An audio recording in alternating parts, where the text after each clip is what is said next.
आप सभी लोगों का स्वागत है फिर से एक बार क्रिक जोन में। आशा करता हूँ सभी लोग सही सलामत होंगे। तो चलिए शुरू करते हैं आज का वीडियो, जहाँ पे 3 T20 मैचेस की सीरीज नेपाल और वेस्ट इंडीज के बीच खेला जा रहा है, जिसमें से ये मुकाबला यूएई में खेला जाने वाला है। और कहीं ना कहीं ये ऐतिहासिक सीरीज है, क्योंकि उससे पहले बायलैटरल सीरीज कभी भी नेपाल ने टेस्ट पिंग नेशन के खिलाफ खेला नहीं है। तो ये पहला एक मौका मिला है वेस्ट इंडीज के खिलाफ ऐसा कुछ कारनामा करने के लिए। और क्राउड भी भरपूर आए हुए थे, शारजा में सभी मुकाबले खेले जाने वाले हैं। तो ये एक अच्छी खासी अपॉर्चुनिटी है, क्योंकि उनके जो कुछ खिलाड़ी है, जैसे कि ऑस्टिन चेज, जैसे कि शे होप, पेंडन किंग, वो T20 स्क्वाड का हिस्सा नहीं है। शमार जोसेवाला की इंजरी के कारण बनना इस स्क्वाड में अनाउंस हो चुके थे, लेकिन टेस्ट मैच में भी नहीं खेलेंगे। ओडीआई माफ कीजिएगा, T20 सीरीज में नहीं खेलेंगे।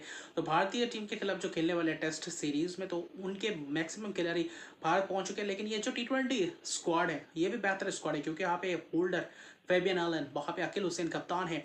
तो कहीं ना कहीं कुछ ऐसे खिलाड़ी दिलचस्प नाम है जो बेहतर प्रदर्शन करके आए हुए हैं CPL से। तो वहाँ पे भी ये T20 स्क्वाड ज़बरदस्त है वेस्ट इंडीज़ का। भले ही कुछ खिलाड़ी नहीं है, लेकिन फिर भी तगड़ा ये स्क्वाड है। लेकिन नेपाल के लिए कुशल मल्ला वहाँ पे वापसी करते हुए नजर आए हैं, जो बहुत महीनों बाद वापसी करते हुए नजर टीम में, वरना बहुत दिनों तक थे नहीं टीम में। तो यहाँ पे कुछ मौका मिला है। लेकिन आज टॉस जीता था वेस्ट इंडीज ने, जीत कर पहले गेंदबाजी करने का फैसला। और जब शारजा का मुकाबला हो, अपने यूएई में T20 ट्राई सीरीज देखा था, जहाँ पे लो स्कोरिंग में भी एक ज़बरदस्त मुकाबला देखने को मिलते हैं। वहाँ पे स्पिनर्स को ज़्यादा से ज़्यादा मदद मिलता है। और शारजा के पिच कुछ टिपिकल स्पिनर्सों के लिए मददगार होता है। शारजा थोड़ा बहुत स्लोई से कंडीशन होता है, वहाँ पे चेज करना होना आसान नहीं होता। जब अब 150-160 बना जाते हैं, कहीं ना कहीं 160 प्लस तो रन बनाने के बाद नामुमकिन सा हो जाता है चेस करना। तो वो कहीं ना कहीं नेपाल को मौका मिला, पहले आमंत्रित किया गया पहले बल्लेबाजी करने के लिए। और नेपाल के जो बल्लेबाज थे कुशल भुरतेल, आसिफ शेख, कोशिश तो की थी कुशल भुरतेल ने। वहां पे हालांकि स्टंपिंग हो गए थे, एक का चौका बल्कि लगाया था, अकील हुसैन ने चलता किया था और स्टंपिंग 4 कदमी कर गए, स्टंपिंग हो गए। फिर कहीं ना कहीं आसिफ शेख को चलता गया, होल्डर ने वहां पे टॉप एज लगा कैच। लेकिन उसके बाद कप्तान रोहित पौडल और कुशल मल्ला के बीच जो साझेदारी पनपती हुई दिखाई दी, वो साझेदारी कहीं ना कहीं महत्वपूर्ण था। पावर प्ले उतना खास घटा नहीं है। रोहमन सिमंस के आखिरी ओवर में पावर प्ले का थोड़ा बहुत चौके गए, थोड़ा बहुत रन आए, उसके अलावा बाकी रन आए नहीं। उनके भी स्पिनर जबरदस्त रहे, जैसे कि नवीन बाइडेजी और कहने के अकीम ओगास्टी और नवीन बाइडेजी वेस्ट इंडीज के लिए ये T20 है में डेब्यू कर रहे हैं। तो वो एक अच्छा खासा मौका मिला है दोनों ही खिलाड़ी को, अपॉर्चुनिटी। क्योंकि उसके बाद T20 वर्ल्ड कप भी हो, तो उससे पहले जो T20 सीरीज खेलेंगे, तो वहां पे आपको मौका मिलेगा कि कैसे प्रदर्शन कर रहे हैं और कौन से खिलाड़ी वर्ल्ड कप के लिए महत्वपूर्ण होने वाला है। और नेपाल के लिए ये भी था, क्योंकि उसके बाद ये सीरीज के बाद 3 T20 मैचेस सीरीज के बाद Asia Pacific east Asia Pacific qualifier होने वाला है, जो T20 वर्ल्ड कप का स्पॉट दे जाएगा। 3 टीम क्वालिफाई करेंगे, तो वहाँ पे नेपाल के लिए भी एक सुनहरा मौका है। उससे पहले जो ये टेस्ट मिलेगा, यहाँ पे जो 3 T20 मैचेस की सीरीज मिला है, वो कहने के महत्वपूर्ण है। यहाँ पे आप कैसे मुकाबले करते हैं, तो वहाँ पे कुशल मुल्ला जबरदस्त कुछ छक्के लगाते हुए नजर आते हैं, बेहतर दिखते हैं। बल्लेबाज ही बहुत दिनों के बाद आने के बावजूद भी अच्छी खासी इंटेंट दिखाते हैं। कप्तान रोहित पौडल बेहतर कुछ शॉट्स बेहतर लगाते, एक छक्का कप्तान ने भी लगाया, चौके भी लगाए। तो दोनों बल्लेबाजों के बीच करीबन 58 रन की पार्टनरशिप, और ये पार्टनरशिप बहुत ही महत्वपूर्ण था। और 1-2 ओवर के बाद छक्के लगाते हुए नजर आए, चाहे गुलशन जा, उसके बाद रोहित पौडल, नवीन बाइडेजी नहीं चलता क्या कैच दे बैठे थे, वही कुशल मल्ला को भी वही नवीन बाइडेजी नहीं चलता क्या। 30 रन बनाए 21 गेंदों में, कुशल मल्ला जो बेहतर दिखे। फिर कहीं नहीं 38 रन कप्तान, 35 रन 35 गेंदों में, तो बेहतर दिखते हैं दोनों ही बल्लेबाज। उसके बाद आउट होने के बाद भी गुलशन जो 2 छक्के लगाते हैं, जहाँ पे 16 गेंदों में 22 रन के एक केमियो पर ही खेलते हैं। दीपेंद्र सिंह एरी एक छक्का लगाते हैं, लेकिन रन बॉल से भी कम, तो वहाँ पे थोड़ा बहुत स्ट्राइक रेट कम रहता है। संदीप जोरा एक छक्का लगाते हैं, और आखिरी ओवर में नंदन यादव वहाँ पे कोशिश करते हैं। जैसन होल्डर बेहतर गेंदबाजी करते हैं नवीन बाइडेजी के साथ मिलकर। बाइडेजी बीच के ओवर्स में भी विकेट चढ़काते हुए नजर आते हैं कप्तान के बाद।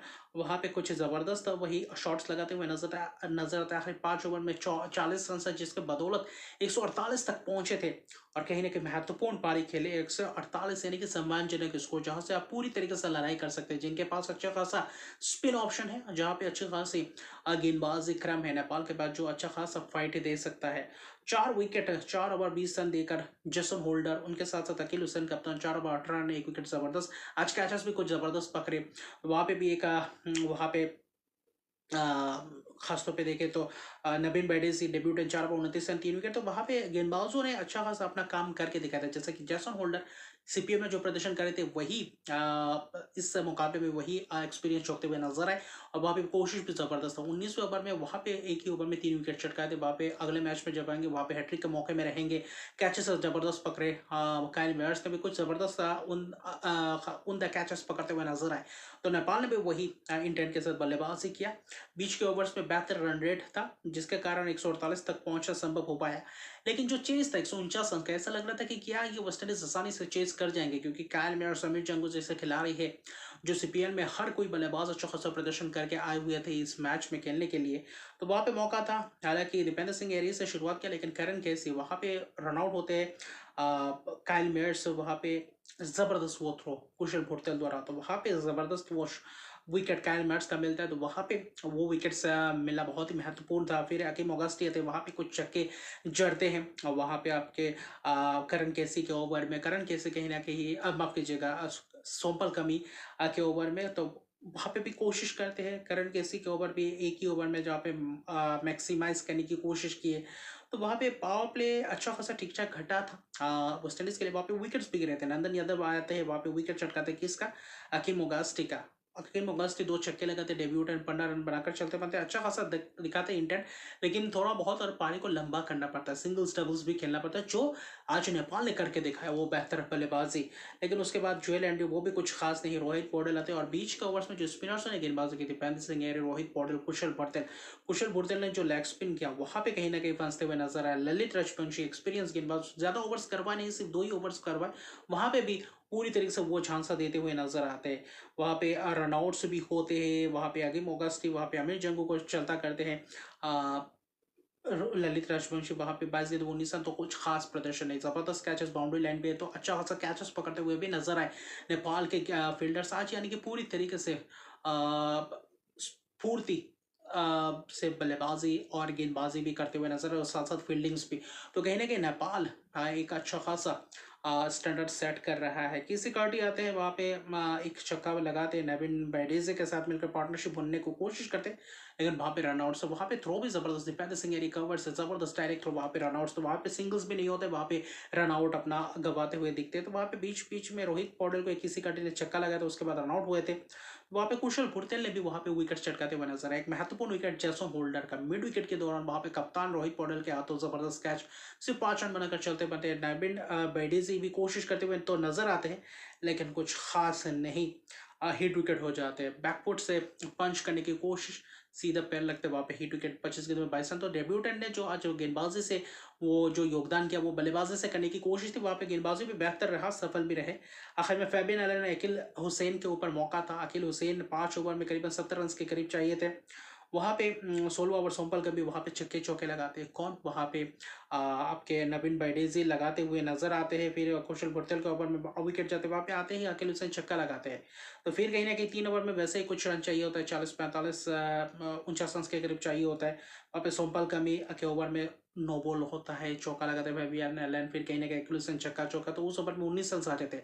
तो आखिरी 2 ओवर में 31 रन, ऐसा लग रहा था कि यहाँ पे संभव कर जाएंगे अकील हुसैन और कहीं ना कहीं फेबियन एलन, लेकिन करण कैसे 19 ओवर लेकर आते और उमदा किस्म के स्पेल करते हैं। वहाँ पे सिर्फ 2 रन देते हैं और अकील हुसैन का विकेट शॉट करते हैं। एक कैमियो पारी खेलते हैं अकील हुसैन, गेंदबाजी के साथ साथ बल्लेबाजी में भी अच्छे खासी योगदान दिया। 9 गेंद में 18 रन 2 छक्के लगाए।